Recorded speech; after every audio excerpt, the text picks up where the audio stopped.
Natingin lang ako sa iba, nagagalit na, nangungurot. Si Lloyd Abay Silosa. Si P. Si P naman po ang daling magalit. Parating galit. Alam mo, sagot ng Diyos? Sagot ng Diyos, maghanap ka ng iba, wala sa tatlo. Meron dito yun. Mari, tumatawa kayo. Maririnig nyo yan sa darating na mga gabi ng ating pag-aaral. Ano man ang gusto mo na itanong, na aral ni Kristo, gusto mong matutunan, kay Kristo mismo. Sabi nga ng kawikaan, direct from the horse's mouth. Mulang sa bibig mismo ni Jesus, maririnig nyo sa pamamagitan ng nakasulat. Kaya sinasabing mismong galing kay Jesus, nakasulat Wala naman labis, wala naman kulang Hindi ko naman pwedeng bantuan yon. Yun ang maririnig mo. Yun nakasulat. Ganon ang pag-aaral ng kaligtasan. Para makatiyak ka. Limbawa, may sinabi ko, mga kapatid, abulo yan. Pera ito, pera. Alam nyo naman yung pera sa iba, mahalagang masyado yan Pagdating sa pera, nagdidimandahan niyang magkakapatid at magkakamag-anak Pagdating sa pera, pumapatay ng kapwa-taon-tao bakit pagdating sa pastor hindi ka man nagtatanong, bigay ka ng bigay ng pera. Tanong mo muna sa Diyos, Diyos, ito bang pastor ko humihingi ng pera sa akin, bibigyan ko ba? Tanong mo, sasagutin niya. Sige, bigyan mo. O kaya sabihin ng Diyos, huwag mong bigyan, tarantado yan. Niloloko ka lang yan. Nandito naman ang sagot Kung sino bibigyan mo Kung sino hindi mo dapat bigyan, nandito rin O alin pa ngayon ang maiisip nyong aral na wala sa Biblia? Subukan nyo, mag-isip na kayo ngayon ng aral na wala sa Biblia, tutol ako. Lahat ng aral na ikabubuti ng tao, mula sa isang ama, sa isang ina, sa isang binata, sa isang dalaga, sa isang bata, sa isang mangaral, sa isang biyuda, sa isang biyudo, may aral ang Biblia. Wala akong makitang kulang Sobra pa nga yata Alam niyo kung ba't sobra? Yung iba ayaw na sundin yung ibang tinuturo ko Masyado naman Brother Eli, dahil naman bawal. Ano magagawa ko? Yun ang sabi ni Kristo. Alisin mo bawal, walang totoo. Kaya lang may totoo dahil may bawal Di ba? Mag-isip ka. Sa mundo, maraming bawal. Kaya ka mabubuhay ng mahaba. Maraming bawal walang bawal ba? Sa akin ikaw, walang bawal. Basta kahit ano gusto kong kainin, kain. Sige. Kumain ka ng baboy araw-araw. Lamunin mo yung taba. Ang sarap nun. Magsigang ka yung taba. Gagalgalya, gagato. Laklakan mo Aldoldo may pabanwa mo. Matena ka. Banamugalak. Kabiyasang bawal mo yung sarili mo. Sige, mangasyas ka ken. Nung ka man makubit, makangiwi ka. Bakit? Kalalaklak babi. Kasi may buring babawal Sabi na ng doktor, mas marok kayo ng taba ng babi, pinlalaklakan mo. Bata ka pa, masakit na ka kayong puso. Anak ka pa. Ganyan lang naman yan Sa mundo, kailangan may bawal talaga. Pag walang bawal, matatai ka, dun sa harap ng bahay, dun ka lang tumae. Matatay na ako bawal ka Doon sa CR pwede. Pero dito sa harap ng bahay, bawal tumae rito. Kung sabihin walang bawal, sige, tumae ka na dyan. Tatai ka Saan ka inabutan ng pag-ihi? Sa bus? Umihi ka sa bus. Di ba? Walang bawal ang gusto mo Ang Katoliko ganun Gusto walang bawal. Mag-isip kayo kung ano ang bawal. Lahat ng gusto mo, pwede mong gawin. Kaya hindi ka tayo sanay sa bawal Pag nakarinig kayo ng bawal, akala mo hindi totoo. Pero yung pala, yung bawal, yun ang sa Diyos. May bawal ang Diyos Mag-isip ka lang, may bawal. Di ba gusto mo babae? Lalaki ka, di ba gusto mo babae? Tanong, lahat ba ng babae pwede? Bawal. Pagka lahat ng babae pwede, magkakalat ka ng lahi. Di ba? Bawal yon. Away ang mangyayari ron. Malay mo, gusto mo rin yung kumari mo, ando si kumpadre. Away kayo, tatagain ka ni kumpadre. Tarantado ka, asawa ko yan tamo? Kaya may bawal yung iba ayaw. Ganun ang Biblia kasi may bawal. Pag-aaralan natin yung bawal. Pag-aaralan din natin yung hindi bawal. Pag-aaralan din natin yung gusto mo na pwede. Yan ang doktrina ni Kristo. Bawal, hindi pwede. Hindi bawal, pwede. Gusto mo lang, hindi naman bawal, hindi naman pwede namang hindi pwede. Magpag-aaralan din natin yon. Gano'n. Halimbawa, gusto mo mag-asawa, pwede. Ha? Ayaw mo mag-asawa. Bawal ba yung ayaw mong mag-asawa? Hindi. Gusto mo maging binatang matanda, pwede yun. Pag-aaralan natin, pwede ba yun? Na binata na lang matanda? Pwede yun. Tignan natin sa Biblia. Walang kulang yan eh. Naisip ko nga mga kapatid, sa tanda ko nang nag-aaral ng relihiyon, na mag-aaral ako ng relihiyon, 17 anyos ako. Ako po ngayon 54 na. Liebo 5 na, malapit nang magliebo 6. Kata nyo? Gano'n nakatanda ako nag-aaral ng relihiyon? 17 minus 54, 37 years na po akong nag-aaral ng relihiyon.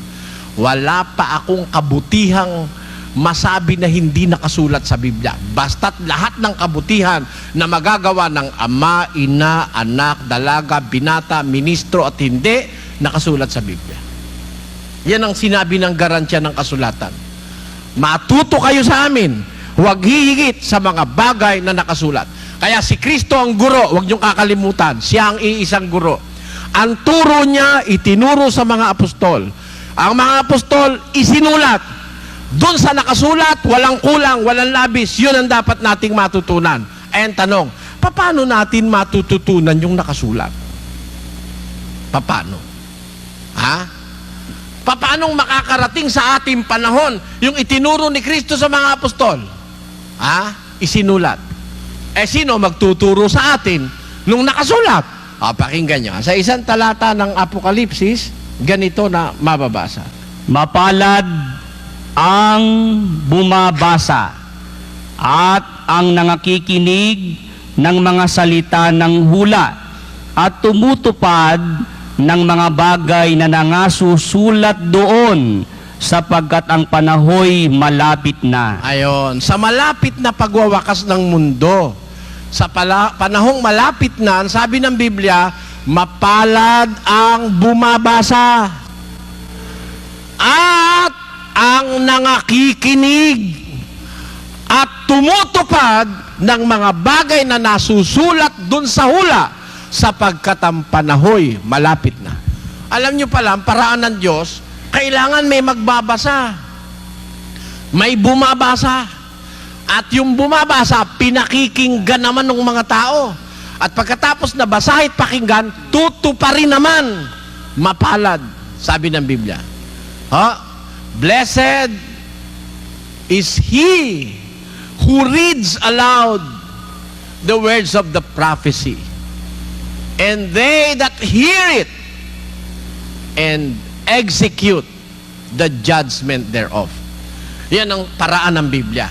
Mapalad ang bumabasa, ang nakikinig at tumutupad ng mga salita ng hula sapagkat ang panahoy malapit na. Kaya itong ating panahong ito, ang pag-asa po natin, bumasa, makinig, at tumupad. Yan. Tandaan nyo, 3 yan. Mapalad ang bumabasa, ang nakikinig, at ang tumutupad. Kaya po, para tayo maligtas, matuto ng aral ni Kristo at ng doktrina Kristiyana, kailangan may babasa. Hanggang ngayon, nakakapangaral si Kristo. Pagka may bumabasa, hanggang ngayon, nakakapangaral ang mga apostol. Ang totoo na may talaga sa pamamagitan ng pagbabasa dun sa nakasulat, nakakarating ang mga apostol sa apalite. Pakinggan nyo sa 2 Tesalonica 2. Talatang 15. Kaya nga, mga kapatid, kayo'y mangagpakatibay at inyong panghawakan ang mga aral na sa inyo'y itinuro. Paano? Maging sa pamamagitan ng salita o ng aming sulat. Nakakapagturo pala sa pamamagitan ng salita ang mga apostol. Nung buhay sila. Ngayon patay na sila, makakapagturo pa ba sila? Pwede pa rin. Sabi niya, panghawakan ninyo ang mga bagay na sa inyo itinuro sa pamamagitan ng salita o ng aming sulat. Kita nyo? Kaya hanggang ngayon, nakarating sa atin ang sulat ni San Pablo sa mga Korinto.